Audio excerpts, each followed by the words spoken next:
had a life sentence, 25 years to life. And so the question for me was that, how do you do 25 years? What am I going to do for 25 years? It dawned on me, I said, listen, I got to take 25 years and break it down into regular proportions that I could deal with. So I chose to buy 5 years. And that way I didn't feel the whole weight of 25 years looming ahead of me, you know, that I had to carry around all the time. I just concentrated on the 5-year period that I was doing my sentence, yeah.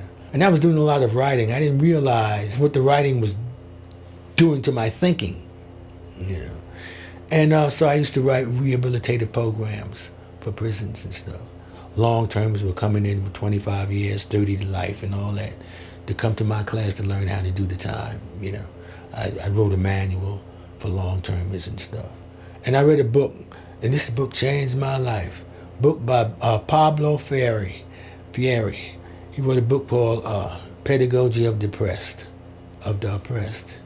And it changed my life. And so I began to realize that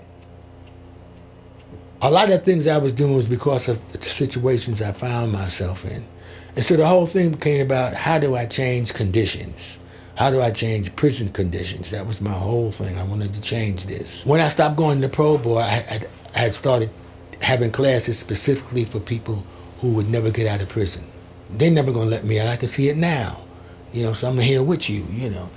And I would teach programs. We'd do studies and develop different programs, things for them to do to build worth into their sentence.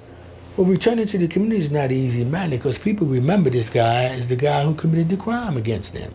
So he's ostracized in a way. So reentry had 2 points. It had to educate the community and prepare them for people who were coming back who were supposed to have been rehabilitated inside the prison system, but that's not happening either because they cut that avenue off.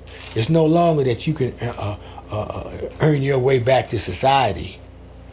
Everything you apply for, every social service every quality of life advancement you want to make, you apply for, you got to check that box that you got a felony, out of here. Then they said there's mass incarceration. There are too many people. We have to reduce that and stop that. How do we do that? There's only 2 ways. Decrease the amount of people you're putting in and increase the amount of people that's coming out. The front end about decreasing how many people go in, a lot is being done now.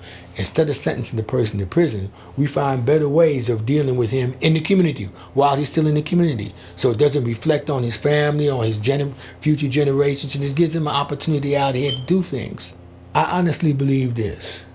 I honestly believe that the prisons can change, but it'll have to be a transformation. Transformation is that you sit down with the controlling powers of the system you want to change, with the Department of Correctional Services.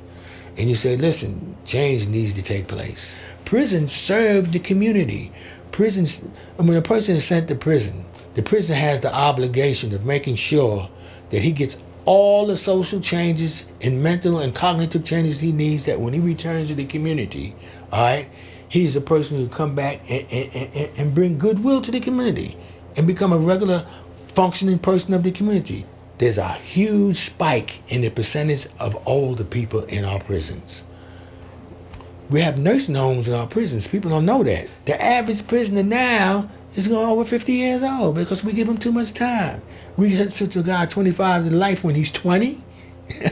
He goes to the pro board and he's going to go 2 or 3 times to go home. He's in his 50s when he's released. And his view of the future is very dim when you're 50 years old. Well, the mission of our new institutions that will take the place of prisons should have this mission, that we should build attainable futures for people. That's the job of faith communities. That's their calling, is to deal with those people who are condemned and abandoned. So we need people from the community to go inside. And so that's how I see my job. You know, when I see that they have problems, I go into the community and get the community involved, and the community will come up with solutions for them that will transform the system.